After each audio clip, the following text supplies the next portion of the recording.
ഈശോ മിശിഹായ്ക്ക് സ്തുതിയായിരിക്കട്ടെ.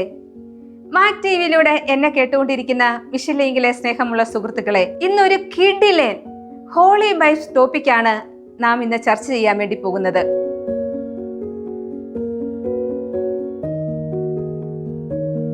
Becoming A Saint, അതായത് ഇൻസ്റ്റാഗ്രാമിലും യൂട്യൂബിലും റീൽസും ഇട്ട് ജീവിക്കുന്ന നമ്മുടെ ജെൻസി തലമുറയ്ക്ക് എങ്ങനെ ഒറിജിനലായി ഫുൾ അഭിമാനത്തോടെ ഒരു സൂപ്പർ ക്രിസ്ത്യാനിയായി, ഒരു കാത്തലിക്കായി, അല്ലെങ്കിൽ ഒരു യങ് സെയിന്റ് ആയി ജീവിക്കാൻ പറ്റും. ഒരു ദിവസം രാവിലെ നാം എഴുന്നേൽക്കുമ്പോൾ നമ്മുടെ ഫോണിൽ ഒരു കാരണവുമില്ലാതെ നോ നെറ്റ്വർക്ക് എന്ന് കണ്ടാൽ നമ്മൾ ആകെ ടെൻഷൻ ആകുന്നവരാണല്ലേ.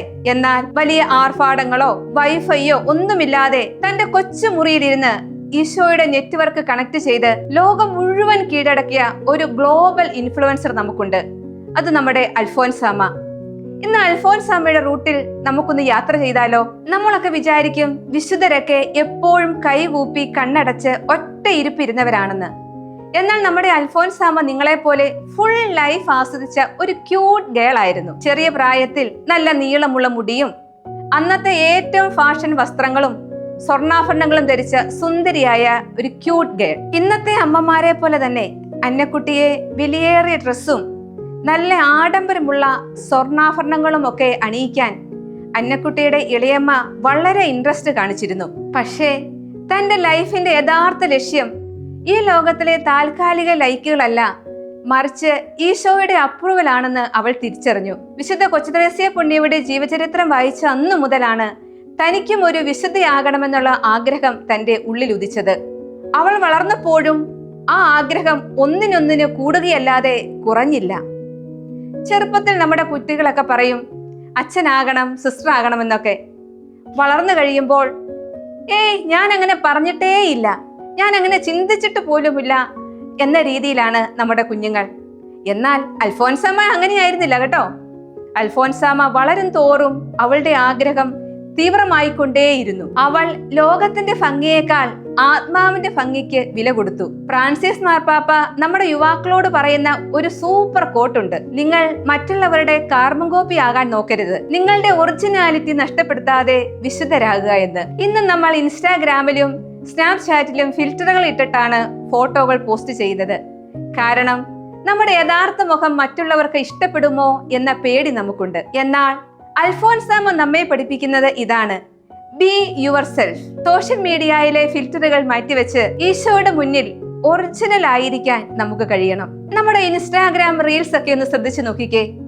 എപ്പോഴും ഹാപ്പി വൈബ്സ് നൽകുന്നത് മാത്രം. എന്നാൽ റിയൽ ലൈഫിൽ ചെറിയൊരു പരാജയം ഉണ്ടാകുമ്പോൾ, അല്ലെങ്കിലും ആരെങ്കിലും ഒന്ന് നമ്മെ കളിയാക്കിയാൽ നമ്മൾ ആകെ ടെൻഷൻ ആകും. ബ്രോ, ഞാൻ ഭയങ്കര ഡൗൺ ആണ്, മെന്റൽ ഹെൽത്ത് ശരിയല്ല എന്ന് പറഞ്ഞ് നമ്മൾ സങ്കടപ്പെടാൻ തുടങ്ങും.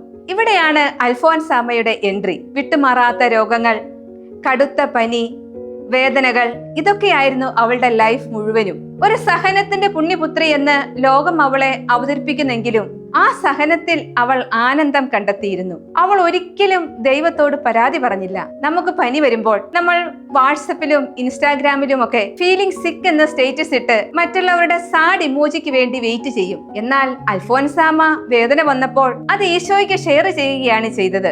അൽഫോൻസാമ്മ പറയുമായിരുന്നു, ഗോതമ്പ് മണി നിലത്ത് വീണ് ജീർണിച്ചാലേ വലിയ ഫലമുണ്ടാവൂ. നമ്മുടെ ജീവിതത്തിൽ ഉണ്ടാകുന്ന പരാജയങ്ങൾ, ചെറിയ ചെറിയ ബ്രേക്കപ്പുകൾ, മാർക്ക് കുറയുമ്പോൾ ഉണ്ടാകുന്ന സങ്കടങ്ങൾ, ഇതൊക്കെ ഉണ്ടാകുമ്പോൾ തളർന്നു പോകാതെ വേദനകളെ ഈശോയോട് ചേർത്ത് വെക്കാൻ ഈ ജെൻസി തലമുറയ്ക്ക് അൽഫോൻസാമ്മ ഒരു മാതൃകയാണ്. ഇനി മിഷണറി എന്ന് കേൾക്കുമ്പോൾ നമ്മുടെ മനസ്സിൽ വരുന്നത് ബാഗും തൂക്കി ആഫ്രിക്കൻ കാടുകളിലോട്ടോ നോർത്ത് ഇന്ത്യയിലോട്ടോ ഒക്കെ പോകുന്ന ആളുകളെ മാത്രമാണ്. എന്നാൽ ഭരണജ്ഞാനത്തെ ആ ചെറിയ കോൺവെന്റ് മുറിയുടെ 4 ചുമരുകൾക്കുള്ളിൽ കിടന്നുകൊണ്ടാണ് അൽഫോൻസാമ്മ ലോകം മുഴുവൻ അറിയപ്പെടുന്ന മിഷണറി ആയത്, ഒരു പ്രേക്ഷിതയായത്.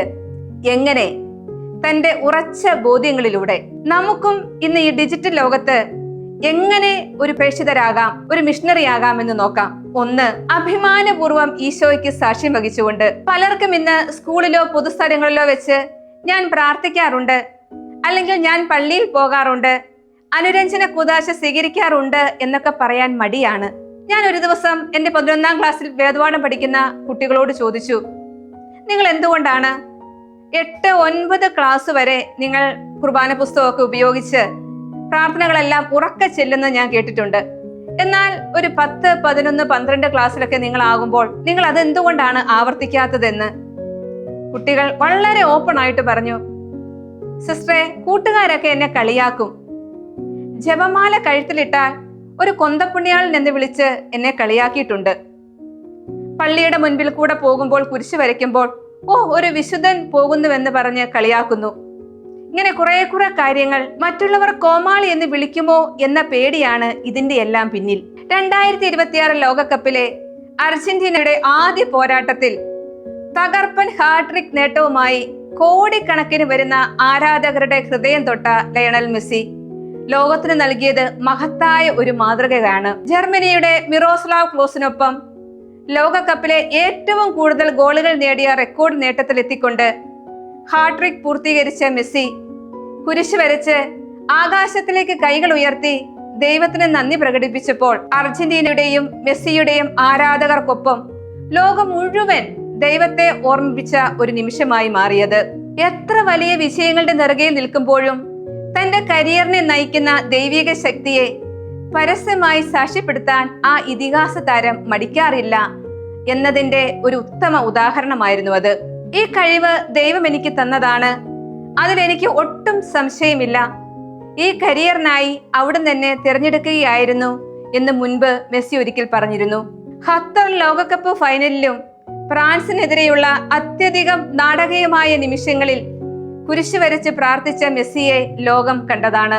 ഒരു കാത്തലിക് ആയിരിക്കുന്നതിൽ നമുക്ക് അഭിമാനിക്കാം. നമ്മുടെ ജീവിത സാഹചര്യങ്ങൾ പരസ്യമായി ഈശോയ്ക്ക് സാക്ഷ്യം നൽകാം. വാട്സപ്പിലും ഇൻസ്റ്റാഗ്രാമിലും ഒക്കെ വാർത്തകൾ ഷെയർ ചെയ്യുന്നവരാണ് നമ്മൾ.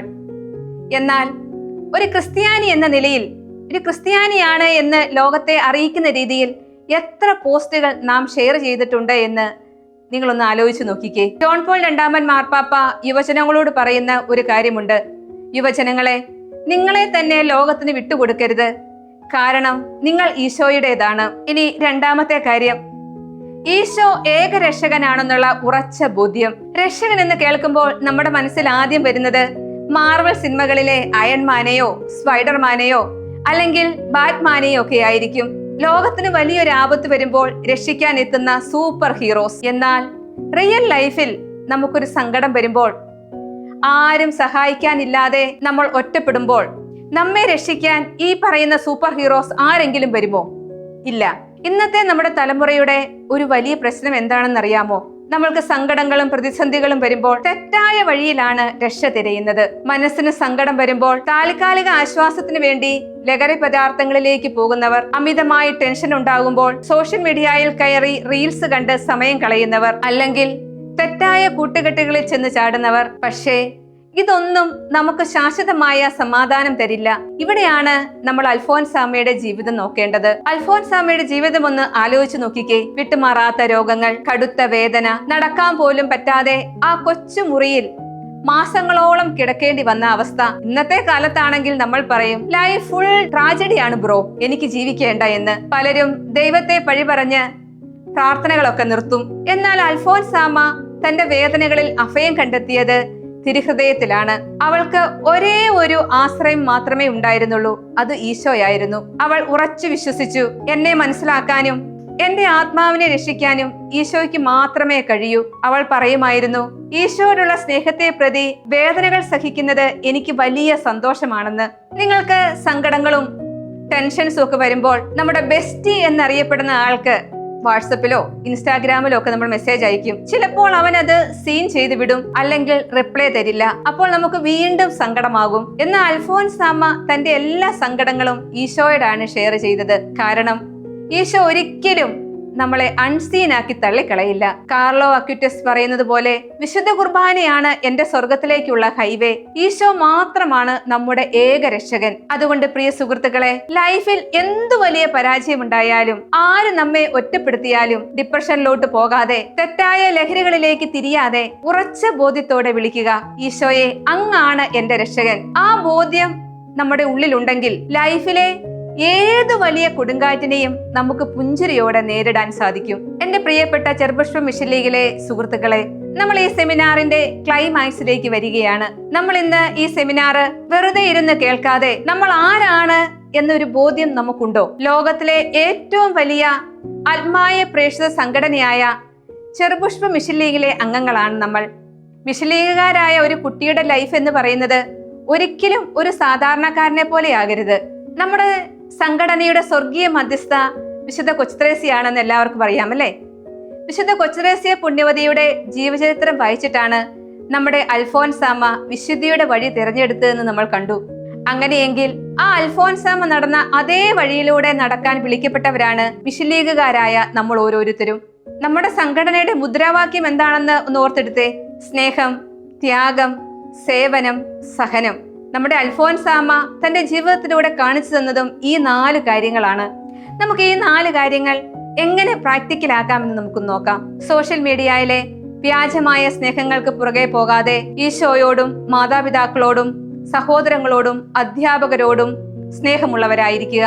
അൽഫോൻസാമ ചെയ്തതുപോലെ ഈശോയോടുള്ള സ്നേഹത്തെ പ്രതി സോഷ്യൽ മീഡിയയുടെ ഉപയോഗം അല്പം കുറയ്ക്കുക. തെറ്റായ ചാറ്റുകൾ ഡിലീറ്റ് ചെയ്യുക. അങ്ങനെ ചെറിയ ചെറിയ ത്യാഗങ്ങൾ ചെയ്യാൻ മിഷൻ ലീഗ് അംഗങ്ങൾ സന്നദ്ധരാകണം. ഒറ്റപ്പെട്ടു പോകുന്ന കൂട്ടുകാരെ ചേർത്ത് പിടിക്കണം. ജീവിതത്തിൽ പരാജയങ്ങളോ മാർക്ക് കുറയുന്ന സങ്കടങ്ങളോ ഒക്കെ ഉണ്ടാകുമ്പോൾ തളർന്നു പോകാതെ അൽഫോൻസാമയെ പോലെ ആ സഹനങ്ങളെ പുഞ്ചിരിയോടെ ഈശോയ്ക്ക് കാഴ്ചവെക്കുക. നമ്മുടെ മിഷൻ ലീഗിന്റെ ആദർശവാക്യം എന്താണ്? ഭാരതമേ, നിന്റെ രക്ഷ നിന്റെ മക്കളിൽ. അതെ, ഈ ലോകത്തിന്റെ, ഭാരത നാടിന്റെ, നമ്മുടെ കേരളത്തിന്റെ, നമ്മുടെ ഇടവകയുടെ രക്ഷ നാളത്തെ തലമുറയായ നിങ്ങളിലാണ്. ഡിജിറ്റൽ ലഹരിയിൽ വീണു പോകാതെ അൽഫോൻസാമയെ പോലെ പ്രാർത്ഥന കൊണ്ടും വിശുദ്ധി കൊണ്ടും ലോകം കീഴടക്കാൻ നമുക്ക് സാധിക്കണം. ജീവിതം ഒരു ഗെയിം ആണെങ്കിൽ ഈശോയാണ് നമ്മുടെ ക്യാപ്റ്റൻ. അൽഫോൻസാമയാണ് നമ്മുടെ ബെസ്റ്റ് കോച്ച്. അപ്പോൾ എങ്ങനെയാ ആ കളിക്കളത്തിലേക്ക് നമുക്കൊന്ന് ഇറങ്ങിയാലോ? എല്ലാവർക്കും നല്ലൊരു പ്രേക്ഷിത ജീവിതം ആശംസിക്കുന്നു. ഒരു ചെറിയൊരു കാര്യം നിങ്ങളെ ഓർമ്മിപ്പിക്കുകയാണ്. ഓഗസ്റ്റ് 1-ാം തീയതി 38ാമത് അൽഫോൻസ തീർത്ഥാടനം ചങ്ങനാശ്ശേരി അതിരൂപതയിലെ 250 ഇടവകളിൽ നിന്നും ചെറുപുഷ്പ മിഷൻ ലീഗ് അംഗങ്ങൾ എത്തിച്ചേരുന്ന ആ തീർത്ഥാടനം പ്രാർത്ഥിച്ചും നോമ്പെടുത്തും ഉപവാസം അനുഷ്ഠിച്ചും ചെറിയ ചെറിയ സുഹൃതങ്ങൾ ചെയ്തും നമുക്ക് ഈ അൽഫോൻസ തീർത്ഥാടനത്തിൽ തീക്ഷ്ണതയോടുകൂടി പങ്കെടുക്കാം. Thank you. God bless you.